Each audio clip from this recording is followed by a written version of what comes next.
Au moment de Verdun, le canon, il l'attendait un jour et demi d'aller. Hein. Ah oui.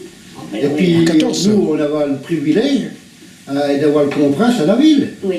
Et le comprince avait une espèce de carrosse.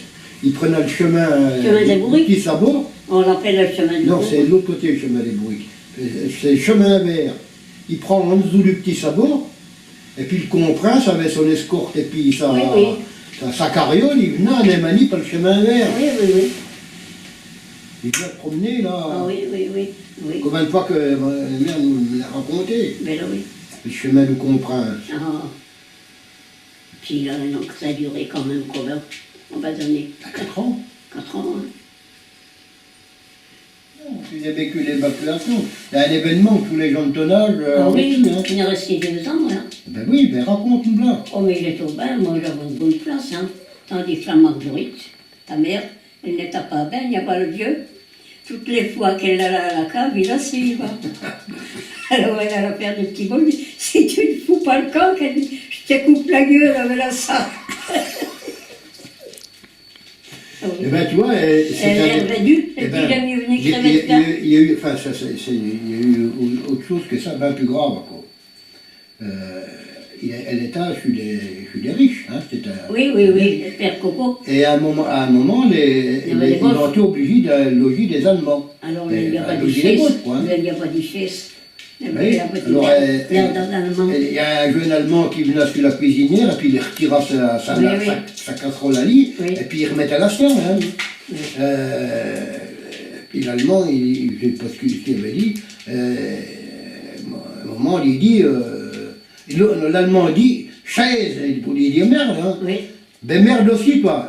L'autre, il a bien vu qu'elle connaît. Oui, hein. Puisque mon grand-père, il connaissait l'allemand. Hein. Ah ben, donc, ils sont méfiés.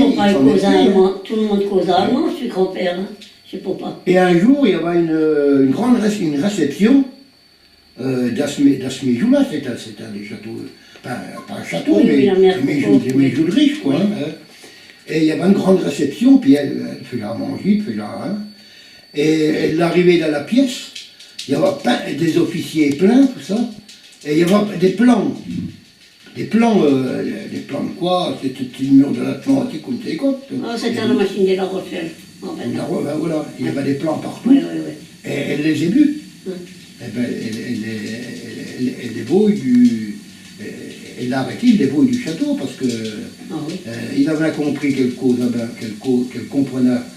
Un petit peu, mais oui, mais là, tu verras, c'était pas vrai, si tu causes allemand, tu ne le dis pas, et tu es tout de suite prêt. Non, parce qu'il ne faut pas... Ça, puis les plans, allez, haut. Faut pas... à côté de chez nous, dans ce qu'on reste, les gens, ils s'appelaient Monsieur et Madame Bosch. C'est ça le nom. Alors, un jour, le Bosch qui a dit non, Bosch qui dit... Alors, papa était obligé d'air qui cause un bain allemand, puis il a dit... Va-t'en chercher ton livret de famille, puis il a montré qu'il s'appelait Monsieur Bosch, mais ça l'a mal, hein, mon vieux.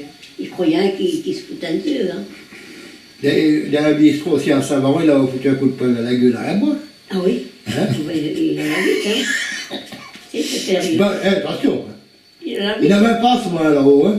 De Némanie, quand il y en a un qui revenait à Némanie, tous les autres allaient les reconduire en musique à la barre, hein. Oui, mais il en fait des vies patachons. Hein. Donc, le grand-père, c'est bien connu la bourrique, il avait acheté une bourrique, le grand-père. Il livra le pain. Oui. Il livra le pain. Oui. Et bon, il s'arrêtait au bistrot, bien entendu. Hein. Oh, mais il était tout la bourrique, elle marchait toute seule, il n'y a même pas besoin de la... la bourrique, la nénette, il n'y a pas toute seule. Mais il faut passer. La nénette, quand il a acheté, c'était un homme qui reprenait le train. Un Hirson. Alors il dit à papa, tu me prends? Oh, il n'est pas tout, moi, qui dit. Hein. Si j'ai des sous, moi, je les garde pour manger. Je ne vais pas acheter un cheval, je n'ai pas besoin. Alors l'Arlette qui était avec nous, là-bas, ça paye du chemin de fer, et puis ça paye des réfugiés. Elle dit, je vais te les prêter, puis tu me les rendrais. Alors il a acheté la nénette, mais la nénette, mon vieux, il était heureux. Comment c'était le nom de la bourrique? Nénette. Nénette? Ben là, oui. Ah, oui. Ben oui. Alors bon, il était à un bistrot après la tournée, hein. Bon, il ne devait pas être tout ça. Il ne devait pas être tout ça à jeun, hein. Et pourtant, ça. Et comme il causait bien allemand, il va causer avec un une fois, il m'a dit, tu étais... Ben oui, mais après, il fallait qu'il fait l'interprétation. T'es des Ardennes, ben oui, t'es des Ardennes, il avait dit, ne retourne jamais. Hein, tu ne reviens jamais dans les Ardennes parce que vous serez allemand, quoi, vous serez annexé à l'Allemagne.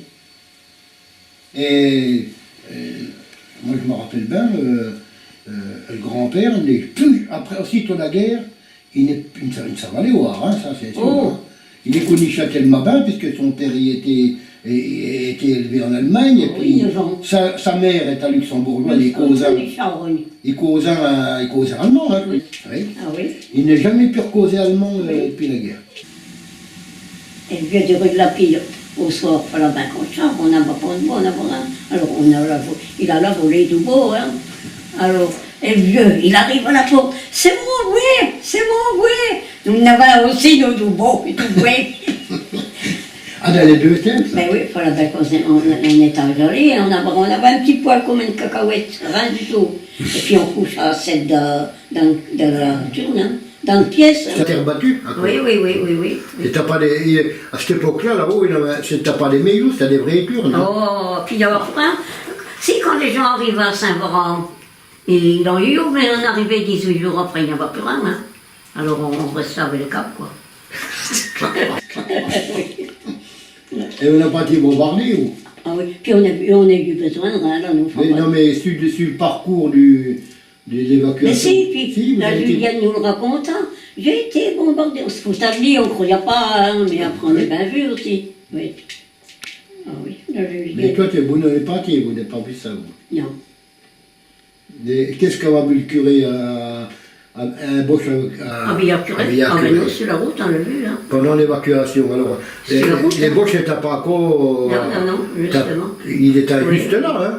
Et dans les colonnes, dans le cortège des évacués, il y avait des motards, hein, il y avait un Villacuré, et quand le va, elle fait voler la côte, et c'est un Bosch habillé en soldat. Quand est-ce que vous êtes revenu, vous? On est resté 2 ans. 2 ans? Oui. Donc, on était obligé d'être revenu, hein. C'était où? À Saint-Varan. En Bouqueur, oui. Un hameau de Saint-Varan. Mais oui, parce que quand on est arrivé, nous, à bout de 18 jours, puisqu'on a... Papa, il avait écrit Père Volzen, parce que Marcel lui avait dit, tu ne laisserais pas, papa. Alors, et le tas de ça, on est resté sur la route, on avait la carriole. Hein. Alors, on faisait on mangeait comme on pouvait, la tartine. La Léontine Volzen disait, oh, Marcel, l'autre, il ne mangerait pas la tartine, mais qu'il mange de la merde. Et puis, oui, vous étiez sur la charrette du Bolzen? Oui, pour évacuer. Avec les câbles. Oui. Alors on avait mis nos vieux costumes, les câbles nous avaient avalés sous les boutons. Je te dis, on est ri quand même. On est vrai et puis on est ri. Oh là. Alors c'est toujours pareil. On fait la omelette, alors on débattait les œufs dans des boîtes à camembert, hein, on n'avait rien, non pas alcool. Alors la femme, elle avait prêté une fourchette à la Marguerite, à sa mère. Ah, dans une ferme? Oui, elle avait prêté une fourchette. Puis alors quand ça va la baisse, et ma fourchette, et ma fourchette. Elle allait relancer la fourchette, elle perd, et moi je comment. Vous parlez à la boutique. On ne savait pas si on ne nous mène pas en Allemagne ni rien du tout. Alors j'ai été travailler un petit peu. Je reste là. J'avoue le numéro 1800 à Charleville, quand on est rentré. Voilà qu'on va se faire recenser à la mairie. Hein. J'ai été travailler un peu sur la mer du Pont, c'était un restaurant. À la ville? Oui, à la place de la Léon. Après j'ai été chez une autre qui venait là, et elle venait que papa faisait toujours du bois de gazon. Alors elle dit revenez avec moi dans les Pyrénées, je n'ai pas voulu y aller. Alors j'ai été travailler ailleurs, puis j'ai dit après c'est bon, je viens voir la boutique, je serai combien. Alors là j'ai été travailler à la coursière. Et c'est vrai que Jules Noiret, le cousin à la grand-mère, donc, hein, oui. est revenu en vélo des Deux-Sèvres à Nemenio. C'est pas tu n'es il est revenu avec sa mère et fille, attends. Non, t'es pas au courant de ça? Je sais pas. Puis Robert Marius. C'est toujours dit que Jules Noiret va revenir en vélo, quoi. Ah, peut-être bien. Oui, mais ta mère, elle est revenue avec Jules Noiret et Robert Marius. Il a dit, viens m'entendre les crever de faim de manique. Et en vérité, il est arrivé là, il crevait de faim. Hein. Alors elle s'est mariée, ta mère avait un sac de faillots qu'on lui a envoyé.